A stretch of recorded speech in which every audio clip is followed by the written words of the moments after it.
Welcome to the Food Bloggers Table. Pull up a chair for authentic conversations and actionable advice from fellow food bloggers and industry experts. I'm your host, Jen, and I create custom food blogs designed to earn top-tier ad income. Join us now at the table as we break bread and build brands.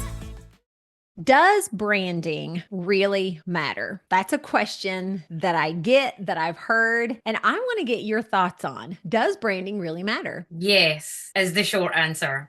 So, branding pulls together everything that you want your business to achieve, how you want people to view your business, what kind of feelings does that make them feel when they work with you or see your business. And it can really help you to connect with your ideal customers or clients, depending on what you call them. And I think that if you can get under the hood, the foundations of your branding, it doesn't just impact connecting with your audience and giving off a particular feeling, but it also helps to stamp your values, what your mission of the business is, and ultimately then trickles into your marketing strategy, how you talk, the personality your business has. So yeah, it really does matter. And I think it depends where you are in business at the time, or how much of that branding you actually need. But yes, is the short answer. So, what is branding? When I hear the word branding, I think, ooh, my colors or maybe my logo. But I love how you already have mentioned that it's a lot bigger than that. So, can you start from the top down and explain what branding is and what all we need to be thinking about as we're considering branding? Okay. So consider branding your roadmap from your business goals right through to the point of sale. And that is like your entire customer journey. So yes, lots of people think it's just their logo or the colors that they pick. And in some cases, that is maybe just enough, but they maybe don't realize that the business has a personality and it will attract a particular client and the language that you use. So for my branding, it's very personal because I work with my clients one-to-one. So what they see out in social media and on my website and on my blogs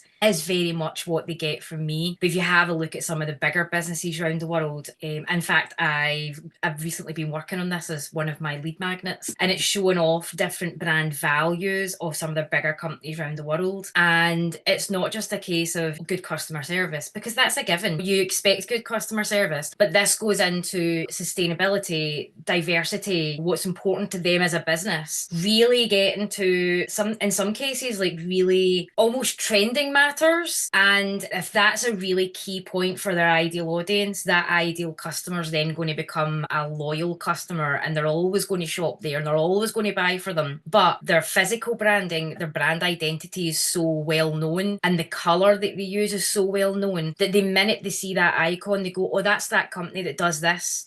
Or did you know that company have got this particular value and this is why I'm a customer? So it generates conversation. And so it's not just about ticking the box. Consider your logo the cherry on top, but everything else that's underneath that is all about the connection, how you market yourself. Like I've already said, the language that's on your website. One of the examples I use for my clients sometimes is if you're a lawyer, you're maybe not going to be using quite fun, quirky, because you want to be seen as professional. And especially if it's a lawyer who's dealing with something very important, you want to make sure that they're articulate and they have a certain corporate style of brand. And that alone gives off a particular feeling, whereas my branding is raspberry. Like it's a really deep, fun color. It's not quite pink, it's not quite burgundy, but that gives my clients off a particular feeling, and I want them to feel creative and I want them to feel empowered, and this is the kind of thing that I put out there. But my logo doesn't necessarily say that, but everything else together lets them see a bigger picture about the business. So it is a way of really understanding who you are, what you do, who you're selling to, and then once you understand all that, you can then go, okay, what marketing, what social media? Should I do blogs or should I do a podcast? Should I try and get to speaker events? These all matter because it depends on what type of business you have and who you're trying to talk to and where they hang about. You can see that it's like a little spider's web. You've got your little center bit, but it actually goes out much broader than that, and it actually goes a lot deeper as well. So I have a question then. Okay. If a food blogger is saying, okay, when I started, I was just food blogging and I was writing writing some recipes and I threw together some colors that I like, and maybe I threw together a logo in Canva or something, and everything was very much DIY'd. And they're starting to go, ooh, maybe branding is somewhere I need to turn my attention. How would you suggest someone starts or thinks through what a branding redesign might encompass? Where would you suggest someone starts in considering those things? So the first thing to someone who was inquiring about a rebrand, my first question would be, why are you rebranding? What's the biggest reason for it? And 9 times out of 10, they say, oh, I just done it myself and I don't really think it's professional enough. So my first take would be, okay, look at your competitors. What are they doing? And where is your business sitting? How much is it growing? And if it's at a point where it has grown a lot, but you're looking at the branding and you're maybe a little bit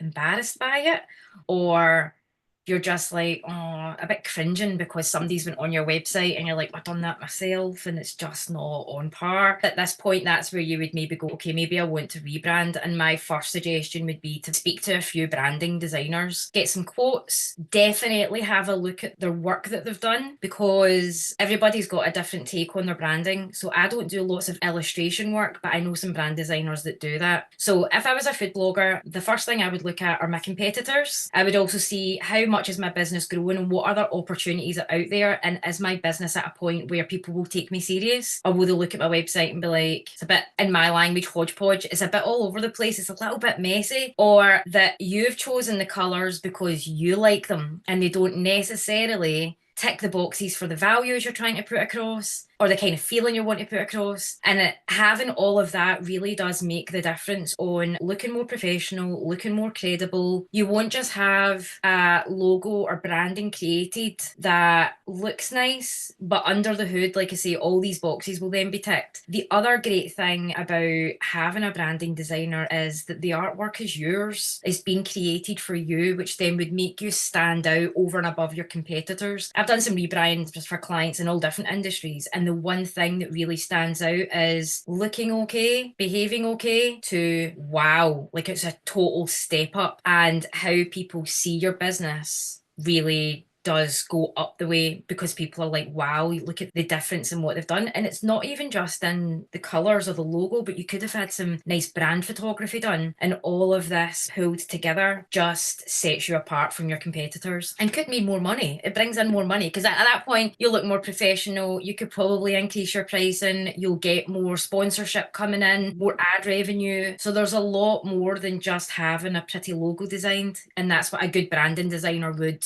create for you. How would a person find a nice happy medium between, I want to be professional, I want to make top tier in everything that I do, so whether that's sponsorship, brand work, ads, all of the stuff, Yep. but also if they have a playful side or a silly side that is just part of who they are and what people have come to expect from them as a brand? What's the secret sauce for marrying the professionalism, but also maybe some playfulness or humor or just And I an think element that's that key. seems opposite? Yeah, I think that's key in branding. It shouldn't just be a corporate looking brand because that's what you think you need. People get you because you are a bit quirky and you are a bit fun, then absolutely bring that into your branding. Because if it's a huge thing about your business, you can't ignore that. Because if it's what attracts clients to you, or it's people see your creativeness through it, you have to include that. And I think a good branding designer would be able to say, okay, so it's not just a logo, but maybe we want to include some branded elements. So for example, I don't really have any sort of branded elements in my branding, but I am a really creative person. Now, I got these glasses last summer and I can't tell you the amount of compliments I get for